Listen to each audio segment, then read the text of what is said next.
2020, Exam 2, Question 2, Data Analysis. All right, we just want the modal neck size of these 250 men. The modal is the tallest group. It's obviously this one, which is 38. I don't think you needed to write the units, but I always like to write the units. Now, this question, again, we got a lovely normally distributed, and they've given us a mean and a standard deviation, so we know what's going to happen now. We're going to have this diagram, and it's talking about, in both questions, 3 standard deviations, and they're talking about more or above or below. Okay, so more than 3 standard deviations, above and below. So that whole distance, 3 standard deviations, is 99.7% of your data.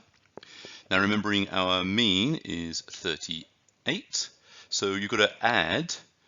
Every standard deviation is 2.3, so you've got to add 2.3, add 2.3, add 2.3, and then do the same thing the other way with subtraction. Let me just pause and put the numbers on.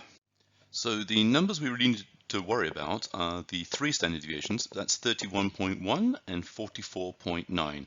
Now, the thing to focus on here, we've got expected and actually with these 250 people. So if we're expecting with 250 people, then we have to do the multiplying. And that means if you've got 99.7% of people on either side, that means 0.3% of 250. And if you do that, you get 0.75.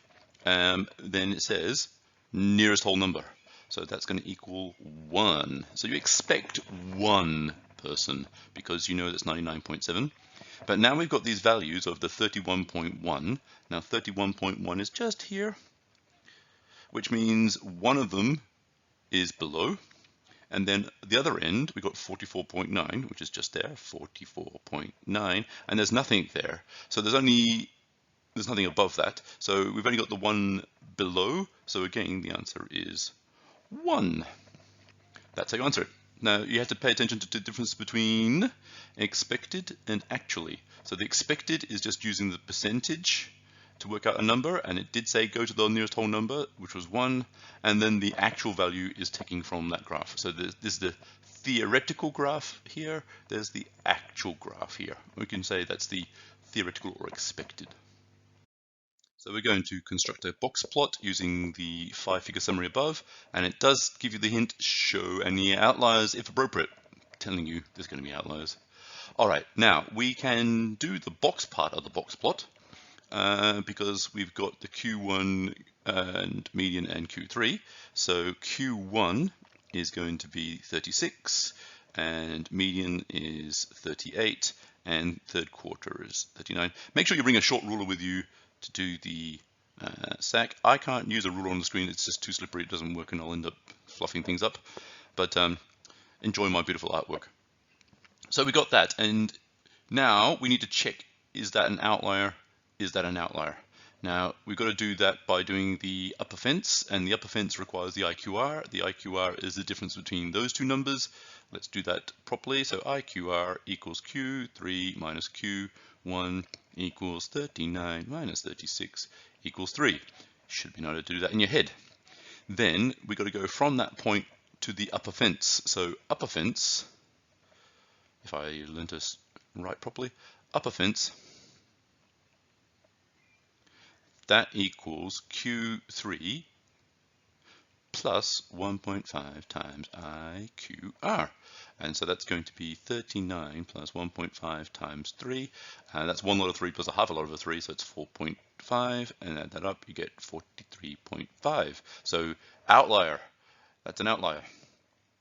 And then we can do lower fence equals, now that's going from Q1 down. So lower fence is Q1 minus, because we're going down, 1.5 times IQR, and that equals 36 minus 1.5 times 3, which is still 4.5, so you get 31.5. So guess what?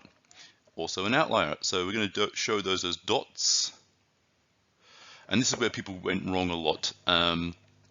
What do you do now in terms of the whiskers? So we used to call these, when I was younger, box and whisker plots. So where are the whiskers? How far do the whiskers go out? Well, the whiskers go to the next highest value. So we need to look at that previous graph we had before. Let me just pop that up there in little tiny things. Let me just erase some of this stuff off here.